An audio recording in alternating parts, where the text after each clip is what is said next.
अगर नवोदय विद्यालय की संरचना के साथ कोई छेड़छाड़ हुआ तो हम बर्दाश्त नहीं करेंगे। ये कैसे कहा जा सकता है कि सैनिक स्कूल का मॉड्यूल नवोदय के मॉड्यूल से बहुत अच्छा है? नवोदय हमारी आस्था है, नवोदय ही हमारी पहचान है, वही हमारी जाति है, वही हमारा धर्म है और उसके लिए हम किसी हद तक जा सकते हैं। क्या नवोदय के बच्चे में राष्ट्रीयता की भावना नहीं है? नेशनल इंटीग्रेशन की जो बात आज की जा रही है, एक शब्द डाला जा रहा है, तो क्या जो अब तक जो पढ़े थे वो लोग गैर राष्ट्रीय थे, उनके अंदर देशभक्ति की भावना नहीं थी? नमस्कार। हाल ही में नवोदय विद्यालय समिति ने प्रत्येक रीजन के 5-5 नवोदय विद्यालयों को यह आदेश दिया है कि उसमें सैनिक स्कूल का पाठ्यक्रम चलाया जाएगा और धीरे धीरे उसे पीपीपी मोड पर संकल्प सैनिक स्कूल के तहत डेवलप किया जाएगा। इस से नवोदय विद्यालय के पूर्ववर्ती छात्र छात्राओं में एक तरह का आक्रोश है कि कहीं ना कहीं भारत सरकार नवोदय विद्यालय की जो मूल संकल्पना है उसके साथ छेड़छाड़ करने की कोशिश कर रही है। हमारे पास बिहार के कुछ बहुत ही सीनियर जो एलुमनी हैं नवोदय विद्यालय के वो मौजूद हैं, तो एक एक करके इस घटना पर उनकी प्रतिक्रिया को जानने की कोशिश करते हैं। तो 1986 फर्स्ट बैच जो नवोदय विद्यालय का है उसके पिहिया नवोदय के संतोष कुमार पांडे जी हमारे साथ हैं, तो उनसे इस पर उनकी प्रतिक्रिया को समझते हैं। नवोदय विद्यालय एक परिवार है, एक संगठन है, इसके साथ कोई समझौता बर्दाश्त नहीं किया जा सकता है। अभी हम लोग के संज्ञान में जो भी लेटर आया हुआ है उस आधार पे जो भी तर्क हम लोग आपस में कर रहे हैं या तथ्य सामने रख रहे हैं उसके अनुसार हम सारे अथॉरिटी नवोदय विद्यालय से लेकर और भारत सरकार तक को ये संज्ञान देना चाहते हैं अपने शब्दों के माध्यम से अभी कि अगर नवोदय विद्यालय की संरचना के साथ कोई छेड़छाड़ हुआ तो हम बर्दाश्त नहीं करेंगे।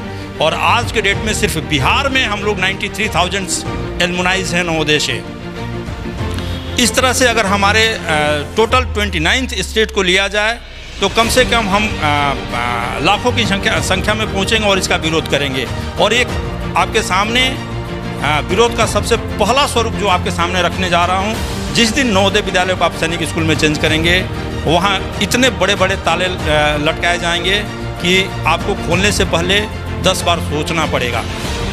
इसलिए मैं पुरजोर शब्दों में इसका विरोध करता हूं अगर नवोदय विद्यालय को सैनिक स्कूल के तर्ज पे नामकरण करने जा रहे हैं। धन्यवाद संतोष जी। तो आपने इस आक्रोश को देखा कि किसी भी परिस्थिति में नवोदय विद्यालय के मूल भावना के साथ छेड़छाड़ को बर्दाश्त नहीं किया जा सकता है। हम चलते हैं कुछ और पूर्ववर्ती छात्रों के पास। नवोदय विद्यालय के दूसरे बैच से हमारे पास एक बहुत ही सीनियर पूर्ववर्ती छात्र मौजूद हैं, शाकिर भैया, तो हम उनसे समझते हैं। अभी जो हम लोगों को खबर मिली है और जिसके लिए अभी हम लोग यहाँ इकट्ठे हुए हैं, उन सारे बातों की सच्चाइयों को और उनके तथ्यों को हम लोग इकट्ठा कर रहे हैं। और इकट्ठा करने के बाद अगर इसमें जो छेड़छाड़ की बात आ रही है नवोदय विद्यालय से की संरचना से और सैनिक स्कूल खोलने की बात हम लोगों को के संज्ञान में आया है, अगर इसमें सच्चाई है जिसकी पुष्टि के लिए हम लोग निरंतर प्रयासरत हैं, तो आगे हम लोग फिर एक कार्यक्रम तय कर सरकार के इस नीति और निर्णय का विरोध पुरजोर करेंगे। और ये हमारा विरोध किस स्तर पे होगा ये सरकार को समय पे पता चल जाएगा।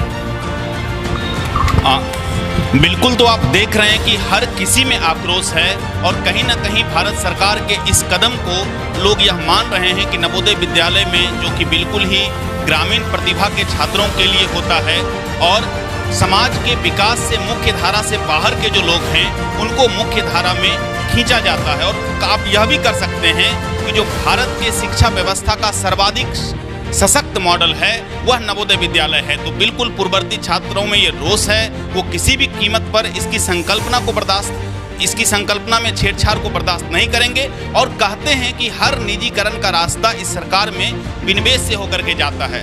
तो इस मुद्दे पर भी कई लोग चर्चा कर रहे हैं कि कहीं ना कहीं सरकार नवोदय विद्यालय को प्राइवेटाइज करने पर सोच रही है, पीपीपी मॉडल का इसमें बात किया जा रहा है। ये सब क्या है? तो हमारे साथ एक और नवोदय विद्यालय के बहुत ही सीनियर एलुमनी हैं, डॉक्टर अखिलेश, तो हम उनसे समझते हैं कि इस पर उनकी क्या प्रतिक्रिया है। डॉक्टर अखिलेश। धन्यवाद गगन। देखिए, सबसे पहले मैं ये कहना चाहता हूँ कि एजुकेशन को अगर हम डाउन द लाइन अगर गरीब और अंडर प्रिविलेज्ड या मार्जिन पे खड़े लोगों के लिए ले जाना चाहते हैं तो पीपीई मोड को हटाना पड़ेगा। ये सबसे घातक है, क्योंकि जब भी कोई प्राइवेट शब्द घुसेगा तो वो कभी चैरिटेबल काम नहीं कर सकता, उनका प्रॉफिट मेकिंग एक एजेंडा होता है। तो यही सबसे पहले तो इसी शब्द से हमारा विरोध है कि आपको सरकार को चाहिए कि सरकार संस्थाएं खड़ा करे। जब वो वेलफेयर गवर्नमेंट है तो उनको अपने जैसे नवोदय विद्यालय की परिकल्पना हुई, सैनिक स्कूल की परिकल्पना हुई, नेतरहाट विद्यालय की है और कस्तूरबा विद्यालय की है। इस तरह से कई विद्यालय हैं जो कि गरीब और अंडर प्रिविलेज्ड और मार्जिन पे और ग्रामीण बच्चों जो प्रतिभावान हैं उनके लिए इस तरह के संस्थाओं का निर्माण हुआ। तो आज जो हम लोग एक पायलट प्रोग्राम के रूप में नवोदय विद्यालय में मिलिट्री लाना चाहते हैं या सैनिक स्कूल का मॉड्यूल लाना चाहते हैं, सबसे पहले तो ये इंश्योर करना पड़ेगा कि मॉड्यूल कौन बेटर है। ये कैसे कहा जा सकता है कि सैनिक स्कूल का मॉड्यूल नवोदय के मॉड्यूल से बहुत अच्छा है, नवोदय का मॉड्यूल बहुत ख़राब है, जब आए दिन हम लोग देखते हैं रिजल्ट के मामले में या बाकी चीज़ों के मामले में जो वैल्यूज़ का इनकलकेशन है तो वो नवोदय के बच्चों में कोई कहीं से भी कमतर नहीं है।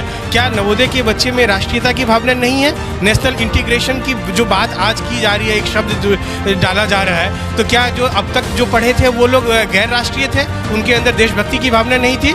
तो ये इन शब्दों से परहेज कीजिए। अगर मान लीजिए हम लोग एक ज़िला में एक सैनिक स्कूल खोल देंगे तो सैनिक स्कूल में पढ़ने वाले 200 बच्चे राष्ट्रभक्त होंगे।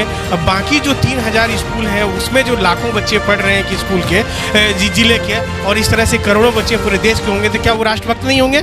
तो सरकार को तो इन पहले डिस्क्रिमिनेटरी शब्दों से परहेज करना चाहिए और उनको राष्ट्रभक्ति की भावना जगाना है। तो एक एक नागरिक में, चाहे वो एक एक छोटे स्कूल है, चाहे ग्रामीण परिवेश स्कूल में हो या आंगनबाड़ी में जो पढ़ रहे हैं वहाँ से इनकलकेट करना चाहिए हम लोगों को। और वो चाहे सैनिक स्कूल का मॉड्यूल हो, नवोदय का मॉड्यूल हो, कस्तूरबा का हो, एक साधारण स्कूल हो या कोई प्राइवेट संस्थान हो, देश के लिए हमको नागरिक पैदा करना है और एक अच्छे नागरिक पैदा करना है, एक जो कि राष्ट्रवादी हो, मानवतावादी हो और लोगों के कंसिडरेशन को समझे, लोगों के लिए काम कर सके, ऐसा पौधा तैयार करना हम लोगों को। ऐसा नहीं कि हम लोग मान लीजिए कि एक तैयार कर दिए कि यही लोग राष्ट्रभक्त होंगे, बाकी लोग राष्ट्रभक्त नहीं होंगे। तो इन शब्दों से परहेज करना पड़ेगा सरकार को। नहीं तो आप सोचिए कि जो लोग अंडर प्रिविलेज्ड हैं, जो साधारण हाई स्कूल में पढ़ते हैं, वो उन बच्चे सोचेंगे हम तो राष्ट्रभक्त हैं ही नहीं, क्योंकि राष्ट्रभक्ति का भावना तो सिर्फ सैनिक स्कूल के बच्चों में होता है। तो ये सब परहेज करना चाहिए। और नवोदय विद्यालय को क्यों आप इसमें घुसेड़ रहे हैं?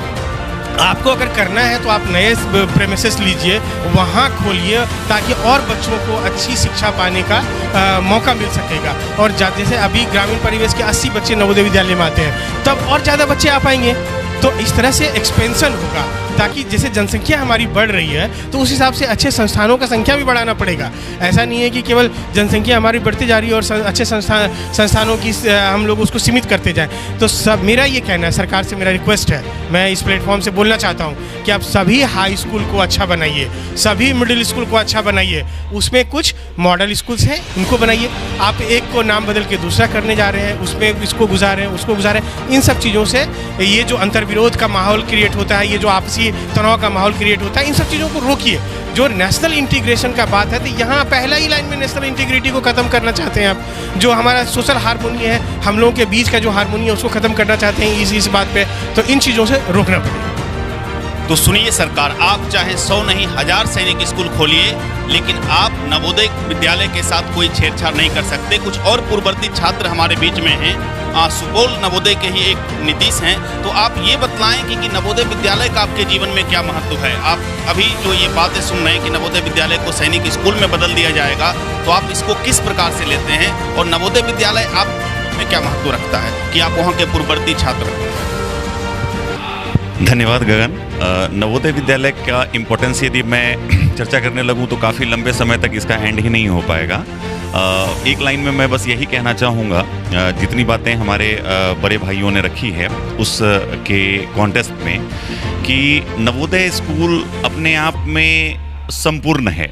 और उसका उदाहरण ये है कि यहाँ पर मैं अपने बैच की ही बात करूँ तो हमारे बैच में एक ऐसा भी बंदा पढ़ता था जिसके घर में पूरा खाना 2 टाइम का जुट नहीं पाता था। और हमारे बैच से मुझे खुशी है ये बताने में कि हमारे बैच से संतोष कुमार, जो कि अभी छपरा एसपी हैं, वो हमारे बैच से सुपौल नवोदय से निकले हुए हैं। और हमसे 2 बैच जूनियर जो अभी आपके भागलपुर के डीएम हैं सुब्रत सेन, वो भी नवोदयन हैं। ऐसे हजारों उदाहरण हैं जिन्होंने सिविल सर्विसेज में और इंडिया के टॉप मोस्ट कॉम्पिटिशन्स में अव्वल दर्जे से सफलता को हासिल की है। अब आते हैं आज के मुद्दे पे जिस पे हम लोग इकट्ठा हुए हैं। ये बिल्कुल ही असहनीय स्थिति है यदि सरकार ने इस पीपी कुछ वर्ड्स का जो यूज इस लेटर में किया गया है कि सैनिक स्कूल के तर्ज पे चीज़ों को लाया जाएगा। हमें सैनिक स्कूल से किसी भी तरह का कोई द्वेष नहीं है। हमारा कंसर्न ये है कि नवोदय हमारा अस्तित्व है। हम लोग जैसा कि भैया ने कहा कि 93,000 एलुमिनी तो सिर्फ बिहार में हैं, और मैं यदि इंडिया की बात करूं तो करीबन 15 या 16 लाख एलुमिनी अभी तक 20 लाख एलुमिनी अभी तक पास आउट हो गए हैं, जो कि इंडिया के हर एक कोने में हैं और एक अलग भावना से लेके चल रहे हैं सारे नवोदयंस। क्योंकि हम कहीं ना कहीं पब्लिक के पैसे से पढ़ाई करके निकले हैं, तो हमारे हृदय में ये चीज़ें रहती हैं कि हम मेरा जो सफलता है और मेरा जो जीवन है वो इस देश के इस नागरिक के पैसे से है और हमें इसके लिए कुछ करना है। और ये नवोदय की भावना ही जैसे ही पीपीपी मोड आएगा, ये भावना ही खत्म हो जाएगी सारे लोगों में। तो मुझे लगता है कि इस चीज़ों पर सरकार को बहुत ही गहराई से सोचने की ज़रूरत है। मैं एक मैसेज अपने नवोदयन भाइयों को भी देना चाहता हूँ कि इसमें बिल्कुल भी कन्फ्यूज़न में ना रहें, चीज़ों के तथ्यों को अच्छे से समझें। यदि मैं अपने सपोर्ट की बात करूं तो मैं भी किसी एक पर्टिकुलर पार्टी को सपोर्ट करता हूं, लेकिन इस पर्टिकुलर मुद्दे पे हमारा ना ही कोई जाति है, ना धर्म है, ना किसी पार्टी से हमारा कोई कंसर्न है। हमारा अस्तित्व नवोदय है और हम किसी भी हालत में इसको धूमिल नहीं होने देंगे। Thank you. तो कहना है कि ये सभी जो भी नवोदय विद्यालय के पूर्ववर्ती छात्र छात्राएं हैं, तो हम सभी एक शिष्टमंडल बनाएंगे और जो नवोदय विद्यालय समिति का रीजनल ऑफिस है या इसके अलावा और भी जो भी उनका मुख्य ऑफिस है, वहां पर जाकर के उनसे सवालात किए जाएंगे। तो इस स्ट्रेटजी पर क्या कहना? हम ही नवोदय हैं की भावना हमारे अंदर कूट कूट के भरी हुई है। इस भावना को हम जग तक फैलाएंगे, इस भावना को हम एक एक व्यक्ति के पास तक ले जाएंगे। हम अपने नवोदय को मिटने नहीं देंगे। हमारा शिष्टमंडल चाहे नोएडा के ऑफिस सेंट्रल ऑफिस में जाना पड़े, हेड ऑफिस में जाना पड़े, या पटना स्थित पाटलिपुत्रा के क्षेत्रीय कार्यालय में जाना पड़े, या हमें आरटीआई दायर करना पड़े, या हमें इसके अगेंस्ट में एफआईआर दर्ज करना पड़े, हम स्टेप बाय स्टेप बातों को समझने के बाद में, तथ्य को सामने आने के बाद में, एक लेटर के आधार पे अभी हम किसी तथ्य पे नहीं पहुंचे हैं। हमारा शिष्टमंडल काम करेगा इसके ऊपर में, और जब भी तथ्य इस बात को पूरे सबूत के साथ अपने आप को साबित करेगा कि नहीं, नवोदय के संरचना के ऊपर कूटाघात होने जा रहा है, तो हम एक सेकंड भी बर्दाश्त नहीं करेंगे इस बात को, और अपनी पूरी क्षमता के साथ, अपनी पूरी ताकत के साथ, अपने पूरे एलुमनाइज को एकजुट करके और हम इसके विरोध में गली गली में खड़े हो जाएंगे। अगर वहाँ पर शिष्टमंडल से समिति सीधे जवाब नहीं देती है तो उसके बाद आपका कदम क्या होगा? कदम तो जंतर मंतर तक है, हम वहाँ भी जाएंगे। और आज किसान जो कर रहे हैं देश के विरोध प्रदर्शन दिल्ली में, हम उस हद तक भी जा सकते हैं। नवोदय हमारी आस्था है, नवोदय ही हमारी पहचान है, वही हमारी जाति है, वही हमारा धर्म है, और उसके लिए हम किसी हद तक जा सकते हैं। ये सरकार को ये खबर होनी चाहिए। कुछ और छात्र हैं तो आप बतलाएंगे कि आप किस तरह से लोगों को इसके लिए एकजुट करेंगे, कैसे इस बात को हर नवोदयन तक पहुंचाएंगे? जो भी आपके मित्र हैं विभिन्न जिलों विद्यालयों से देश के विभिन्न भागों में, वहां तक कैसे पहुंचे? धन्यवाद भैया। बात है कि अगर हमारे अस्तित्व के ऊपर प्रहार होगा तो हम किसी भी हद तक जा सकते हैं। हमारे मित्र जिस भी जिले में हो या देश के किसी भी कोने में हो, हम सभी को एकत्र करके इसके खिलाफ, सरकार के खिलाफ जो भी कदम होगा हम सब आगे बढ़ाएंगे, और इसके खिलाफ जो भी करना पड़े हम हर चीज़ कर सकते हैं। हर चीज़, जैसा कि सर ने बताया, भैया ने बताया कि जंतर मंतर तक जा सकते हैं, तो उसके लिए जो भी करना पड़ेगा हर चीज़ करेंगे। बस इस नवोदय के साथ छेड़खानी नहीं होने देंगे। तो क्या सरकार ने कहीं गलती कर दी कि ये गलत मुद्दे पर हाथ डाल दिया? क्या ये नवोदय विद्यालय की पूर्ववर्ती छात्रों का ये आंदोलन सरकार पर भारी पड़ेगा? हम ही नवोदय हों, ये हर नवोदय में कूट कूट के भरी हुई है। और इस चीज़ में सरकार को छेड़छाड़ करने के पहले समझना चाहिए कि हम कहाँ छेड़छाड़ कर रहे हैं। आज के डेट में हम लोग लगभग 20 लाख एलिमनी पूरे ऑल ओवर इंडिया में है। और जितने भैया लोग या हमारे छोटे भाइयों लोग ने कहा है, हम लोग उस पर आगे कदम बढ़ाएंगे। धन्यवाद। तो जैसा कि देखा कि हम सभी नवोदय विद्यालय के जो छात्र छात्राएं हैं पूर्ववर्ती, वो पूरी तरह से संकल्पित हैं कि किसी भी परिस्थिति में नवोदय विद्यालय के संकल्पना के साथ छेड़छाड़ बर्दाश्त नहीं किया जाएगा। सरकार आप चाहें तो 100 नहीं 1000 सैनिक स्कूल खोलिए, लेकिन नवोदय विद्यालय को समाप्त करने के शर्त पर नहीं। अंत में सिर्फ हम सरकार से यही गुजारिश करते हैं कि अगर ऐसी कोई आपकी मंशा है तो इससे परहेज करें, नहीं तो 3 लाख किसानों का दंश आप झेल नहीं पा रहे हैं, उनका विरोध बर्दाश्त नहीं कर पा रहे हैं। हम 20 लाख नवोदयन का पूरे हिंदुस्तान से जब हम दिल्ली कूच करेंगे, हमारा विरोध न सरकार झेल पाएगी न दिल्ली झेल पाएगी।